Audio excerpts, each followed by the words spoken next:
Hey everybody, it is Monday morning. Seems to be a beautiful day outside, but there's a lot going on in the country, and my heart's heavy for our country right now. So just be praying for our country. It seems like anything that I could mention right now is just like it seems shallow to me.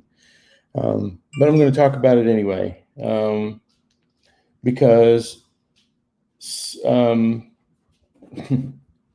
yeah, I'm going to talk about loudness today. So last weekend and for several weekends before, what has happened was we have me mixing all the audio and another person who's mixing all the spoken word stuff. And my dynamic range is much broader when you get an acoustic guitar barely playing, and then you get a full band with drums and tracks and all that kind of stuff playing at full steam. Then you've got a wide dynamic range, right? And then when you've got something with just spoken word, you pretty much can set that. It doesn't vary that much. The problem that entails for me is that I have to be conscious of what I'm coming out of. So if there's spoken word that's really loud, and then I come up with an acoustic guitar only that builds to a huge song, and then comes back down to nothing, and then goes back to spoken word, then what happens is my stuff sounds bad because the human ear always perceives what's louder as being better quality, right? Even though it may not be necessarily, my ears and my experienced ears always perceive the louder thing as being better. So how do we do that? I'm still figuring it out. I've been mixing for 35 years, and I'm still struggling with this problem because it's kind of a moving target, right? Um, I can tell you what I observed from my stuff this weekend, what I'm going to do about it, and then hopefully that will fix the problem until somebody moves the target again, right? Okay, so what I want to talk to you about is about loudness units, full scale LUFS. Basically, LUFS is an average level over a period of time, and there's a couple of things that will I don't understand all I know about LUFS, but I can tell you kind of what I've come up with and what's my solution for repairing it when I think about it and when I'm conscious enough to go ahead and take care of the problem and think.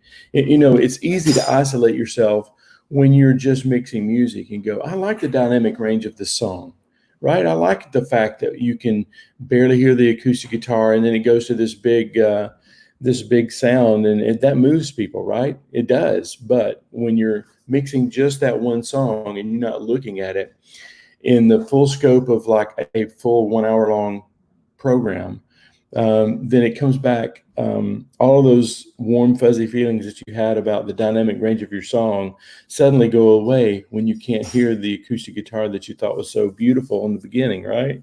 So, okay, so let me just jump off here. I learned a lot about dynamic range from a mastering engineer named John in Nashville.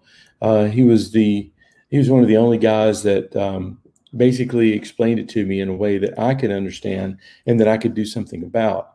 And I can't remember his last name. If any of you guys have worked with him, John in Nashville. Anyway, the bottom line is this. Things have to be within a certain dynamic range when you broadcast. And there is a sweet spot, at least in the kind of music that I mix, that will allow you to mix loud and also not and leave room for mastering on the other end of it too. And when you're mixing it, if you do it, and I'm preaching to myself here, then your mixes will sound better because they'll be perceived as loud, but they won't be too lacking in dynamic range, and that is K12 metering. And what I mean by that, there's a guy named Bob Katz, who wrote a book, Mastering Audio, The Art and Science of It. Let me share my screen. I just realized I'm not sharing my screen right now. There's a guy named Bob Katz who wrote this book. And basically in this book, he came up with a concept, and I don't know if he's the one that invented it, but metering has been named after him. So I'm going to say he did invent it, but it's called K12, CATS 12. And the 12 means that there's 12 dB between the peak and the average level. The average level is what gets people in trouble because a finger snap done into a microphone can be, it can peak at 0, but it doesn't necessarily mean it's loud. It doesn't mean that the average level of that, it's almost impossible to get that peak to average there. You can't because it's a peak. So what you have to do when you're mixing audio is you have to get the average level to minus 12. And the easiest way to do that, in my opinion, is to look at a thing called K12 metering. Now, there's different divisions of it. K12 is more like what I use. K14 is a little bit more of a dynamic range. That means there's 14 dB between the peak and the average. And then there's K20, which is more like classical music or jazz music, where there is 20 dB of dynamic range, which means that it's perfectly acceptable to have something at minus 20 and then go up to 0. That's a lot of dynamic range, and you have to have people on the other end that understand that dynamic range is acceptable too. But Bob Katz, he created this concept, I guess, of K12 metering, and that's the thing that I understand the best. K14, K12. K12 is a little more hard edge. K14 is what I use. So let me take this down and I'll show you a couple other pages here. I use this thing called a Klanghelm. And I want to tell you why I use Klanghelm. And it's just because that's this guy here. All these meters are basically made by the same company. This is the one that I use here. This one here on the right. Hopefully you can see it. Yeah.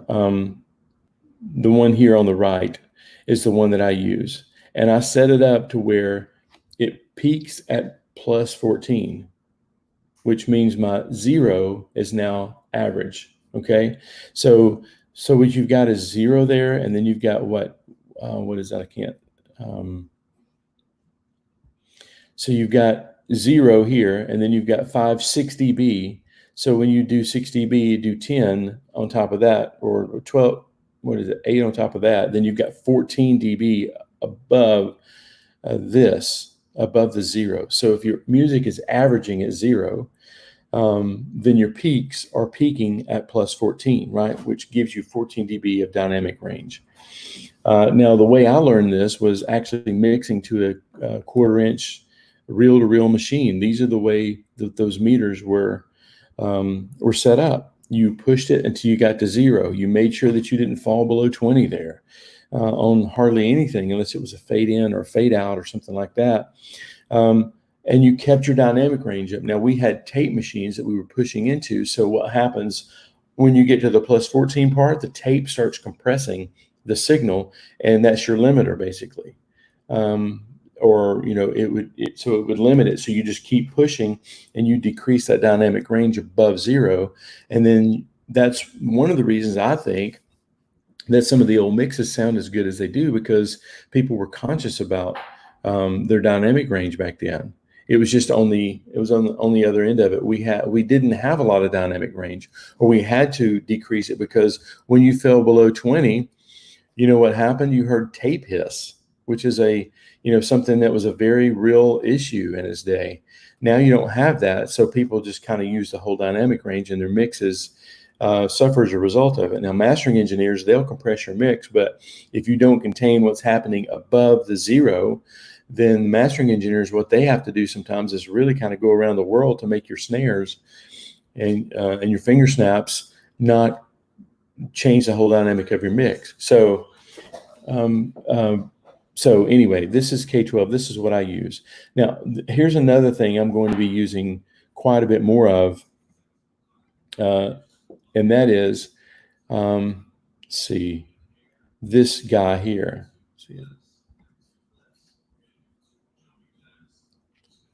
Let me share my screen again and go to this tab, which is the waves.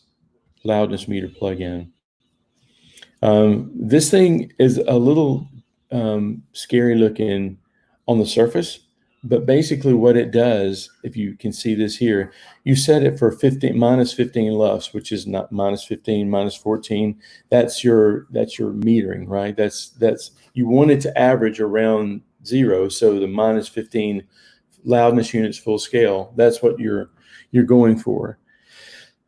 So you can guarantee that the rest of the mixes that I do will have some way to compensate for the loudness units, so that when there's something coming on, this is true with the radio too, right? When you play a song that's really loud and then your song that has a lot of dynamic range, it doesn't sound the way that you wanted it to because somebody else is controlling your dynamic range and not you.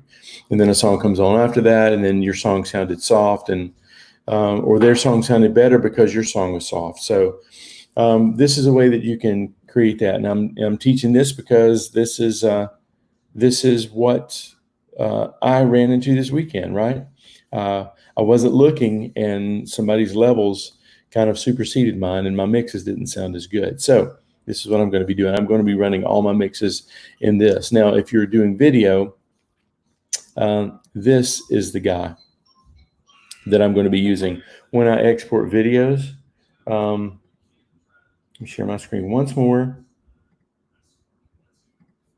This is called the Loudness Radar. This is for anybody mixing audio. This is built into Adobe Premiere. This is one thing that I keep overlooking. And basically, it will tell you if you run the program that you set it up to, LUFS or LKFS. I don't know what K stands for, but loudness units.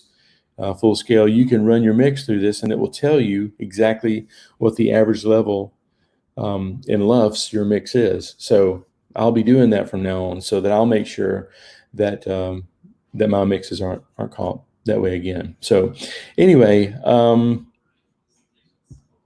hopefully that's helpful. John Mayfield, that's right. Andreas, I can't believe I forgot his name. Yeah, a mastering engineer named John Mayfield is the one that taught me this. We went there on a field trip with my guys when we did the mix coach mixing experience that we did in Nashville that time. Went to John Mayfield. We all learned a lot from him, right, Andreas? So yes, John Mayfield. Hey, so Abner, minus 14 dB in tracking, mixing, or mastering. Minus 14, not necessarily in tracking, although I do think it will help to keep your dynamic range down. I'm always a fan, as I've said on a couple of live broadcasts ago, I'm not a big fan of over processing a signal going in, because we have a lot of dynamic range when we're tracking, right? So we can take a signal that's really almost non-existent and bump it up. And although we're not going to have a huge amount of artifacts, it's better to keep it in a tight range. But I won't over compress or limit a signal going to tape, because I can't undo that part, right? So usually tracking, no, I don't look at minus 14 dB. I just push it up until it gets to the yellow and just kind of let it go where it's going to be, because there's if you're recording 32-bit and at high sample rates, there's not a lot you can do. You can almost boost the signal from being nothing to being what you need it to be. So no, not on tracking. Mixing, yes. Mixing, I will try to keep all of my signals within a range that is going to keep my master mix. So all of my tracks are really just to keep the master mix within that K14 range. So I'll always set up, hey Nathan, I'll always set up my meters to show me that if I hit this certain target, I'll be okay. And that is, K14. So I'll set my meters up to be where 0 VU is basically where my average level needs to be. And then I set my VU meter to be at an RMS or average level. And then I'll know that that's good. And then if there's any peaking or distortion or any kind of compression going on in above that, I can hear it, and I can either say that sounds okay, that doesn't bother me, or I can treat it another way. And I can tell you how that happened to me. Instead of using one master bus, I use two master buses, and I merge them together. And that is, I do a music bus because that's got all my drums in it. That's got all my percussive stuff, all my tracks that might be a little bit out of control sometime. And then I've got my vocals because those are very important to me. And I treat them separately, and then I merge them together to my master mix. And that way, when I take the vocals out, it doesn't change the dynamics of my band mix, and vice versa. My band doesn't get affected by the kick drum pumping on the vocal bus, right? So I mix them together later, and then I put just a brick wall limiter, which never sees the light of day, really. It's really just there to catch things that were going over that. So K14 is the bomb. That's that since John Mayfield. Well, John didn't tell me this. He told me about RMS metering and peak metering. And he showed me a good song that I had everything kind of in control, and all that he would have to do to make it acceptable for radio or CD or whatever. And then he showed me a song I didn't do well on, and he said, "What am I supposed to do about all these snare drums that you've left really loud?" And I'm like, okay. And then that's when I figured out that K14 is not a myth. It's a real thing, and it's very helpful. Yeah. Hey, Nathan, no, I am actually using StreamYard. It's amazing. The difference between StreamYard and Ecamm is Ecamm is software that lives on your computer. StreamYard, I can stream from I could go to any computer in the world that had a webcam and a microphone, and I could stream. I don't have to have my laptop or my studio computer, but I can stream from both. Or the only thing is I can't stream from my phone right now. Like this, I'm trying to figure out a way that I can set up the stream from my laptop and schedule them, and then go live with my phone. So anyway, hey, does anybody have any questions about K14? No, it's not CPU heavy at all. It's really good. I would highly recommend it. If you'll give me till after this broadcast, I'll send you a link, okay? It's an affiliate link. But I highly recommend it. Hey, does anybody have any questions about anything I can clarify about K14 metering, loudness overall, and how I got caught not mixing loud enough, even though, it's a real fight, right? So Nathan, what if someone wants a louder mix than K14? Then here's the sweet spot of that, is that if you keep it within those confines, then I have found that mastering engineers, they can limit it, and it doesn't change your mix drastically. Have you ever mixed something and sent to a random mastering engineer and the whole mix just changed? A lot of that I'm finding is not the fact that they didn't like your mix and they changed everything. It's the fact that they were trying to contain all the stuff that's outside of that K14 meter. If they want a louder mix, then turn your K14 meter to K12 or K10, because mastering engineers, they will tend to mix it K6 even. That's a tight dynamic range that makes your ears really tired. So you would do louder than K14. The cool thing is that if you keep it within K12, K14, that seems to be the sweet spot with me, where my ears don't get fatigued, and it's loud and it still sounds good. But the thing about that is, if you put that there, then you put a limiter on there and you run it up, it just gets more distorted, more loud, but it doesn't change the mix. So that's what you do, in my opinion. So does that answer your questions about metering? So again, for those of you who may not have been here from the front, what happened this weekend was that I kind of siloed my mixes, and I mixed because I'm tuning, mixing, and mastering, and merging with video, editing the video, and exporting. I siloed my mix, and I thought that mix sounds good and blended. let's go with it. And then I put it in Premiere, synced it up, exported it, only to find out that my levels were lower than acceptable. And the person who's putting the whole service together in the end is not aware of K14 metering and why things are different. He's not even looking at it. He's popping in my mix with his mix. He's mixing his vocal. He's recording his vocals super hot, and I'm not. So I got caught with my pants down a little bit because, my mix wasn't loud enough. Reaper is great for changing the K scale. It doesn't surprise me that that's built right into Reaper. It seems like every time I turn around, Reaper's like got something baked in that everybody else makes you pay for it. You've been doing that for years and you love it. You master your own tracks for better or worse.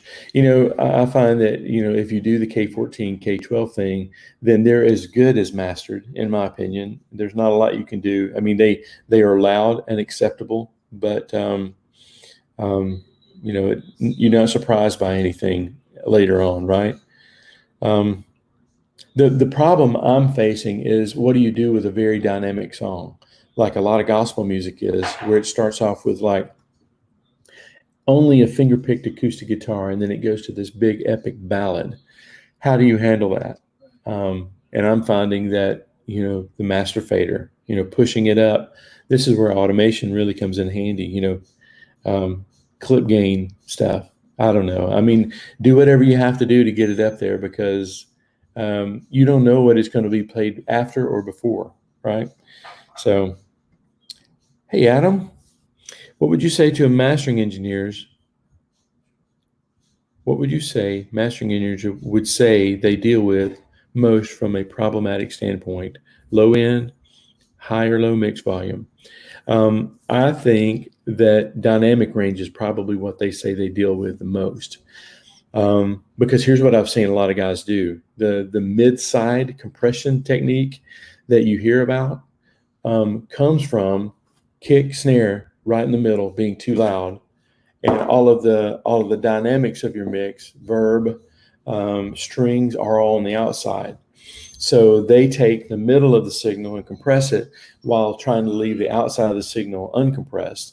The two things that I discovered from John Mayfield, we'll call him Curtis Mayfield, two different people though, that from John Mayfield, and I saw him do all this stuff with my masters.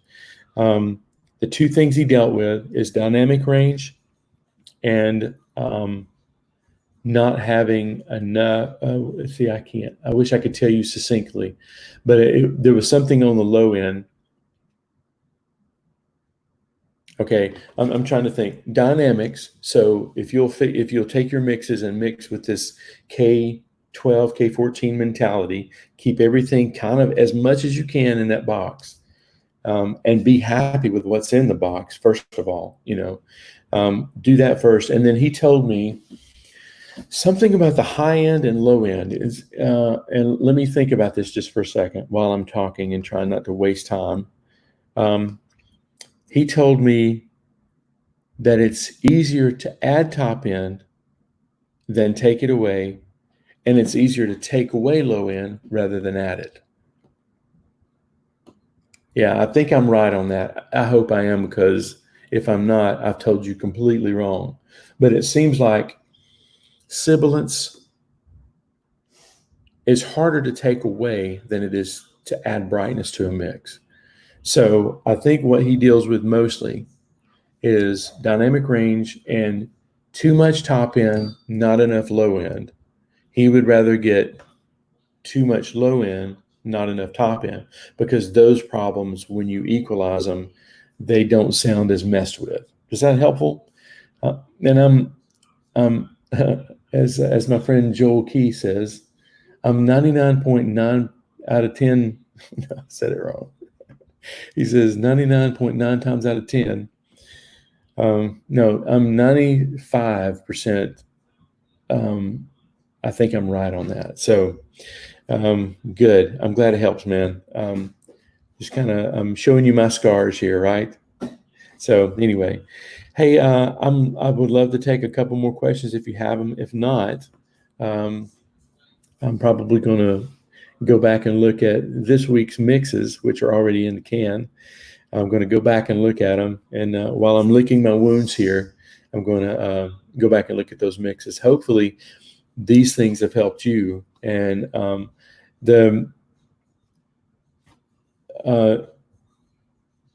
he told us that the weekend. Awesome. Good. That's good to know. Thanks. So let me just reiterate. Dynamic range is a problem. So make sure you're in the K14. Also, don't add fake top end. It's easier for him to add top end, and be generous with your low end, because it's harder for him to add low end than it is to take it away. I think I'm right there. Every time I repeat it, I up my chances of saying it wrong again, right? Do you measure the speaker volume with a dB meter? I don't, because I mix low. I know that I mix below 70, 80. I hardly ever get up in the 85 to 90 range, only when I'm trying to impress myself, only when my ego jumps in there, which is a bad thing, right? Because everything sounds good loud, right? Yeah. I will share one other thing. I keep my normal volume around 75 to 80 dB at K14. That's good. Let me tell you something. One other thing that the genius of, and Andreas, you can back me up on this. John Mayfield also said one other thing to me, and I don't remember if it was me that he told the several times that I went before I took all you guys, but he told me, never change the volume of your control room. I'm going to let that sink in just for a second, because I'm letting it sink in with me. Never change the volume of your control room monitors. And I asked why, and he said, because when you get a loud signal, your perception of your mix changes. Like if you listen to something at, let's say, going with Nathan's thing, let's say you listen to something at 65 dB. And you're listening to it, and you think it sounds good, and you're listening from song to song. Now, this is from a mastering engineer's perspective too. When he's listening song to song, he never changes the volume of his control room. Never, I think he may go down, whatever, but his volume stays the same. So when he gets that uneasy feeling in his stomach of like, that sounds low, it is low. It's not that his volume in his control room is low, it's that the song is low. And those feelings that he's got are true, because he never changes the volume of his control room. So I guess this turned into three things that mastering engineers are disappointed with when our mix is right. Dynamic range, watch that. Too much highs, not enough lows. Yeah. See, I'm going to stop repeating it, because it's confusing, because it's counterintuitive, right? And the third thing is, that dynamic range thing is also like, stay roughly in the same area for your control room volume. So anyway, so this live broadcast didn't necessarily go where I thought it was, but it did end up in a good place. I think. I feel like it was. I think it's helpful. So no, I don't think that's the case. I think you should listen to extremely low levels. I think he's saying the average level of your control room should never change. And I think what he was saying, Nathan, and which I agree with, is like, don't mix one record at 85 dB and the next record at 75 dB and expect them to be consistent. And I think his comes from consistency. And I think the dim switch is a great tool. I think it's a great plugin that we all miss, right? Is mixing at a low volume. I think he's saying is don't master one record at 75 dB and master the next record at 65 dB and expect people to put those two records back to back and then be consistent. I think from a mastering engineer's perspective, he's saying he doesn't ever change his control room volume. Matter of fact, I don't think I saw a volume knob, or it was kind of locked in place. But I think I did see a dim switch, because everybody needs to listen to their mix at a lower volume.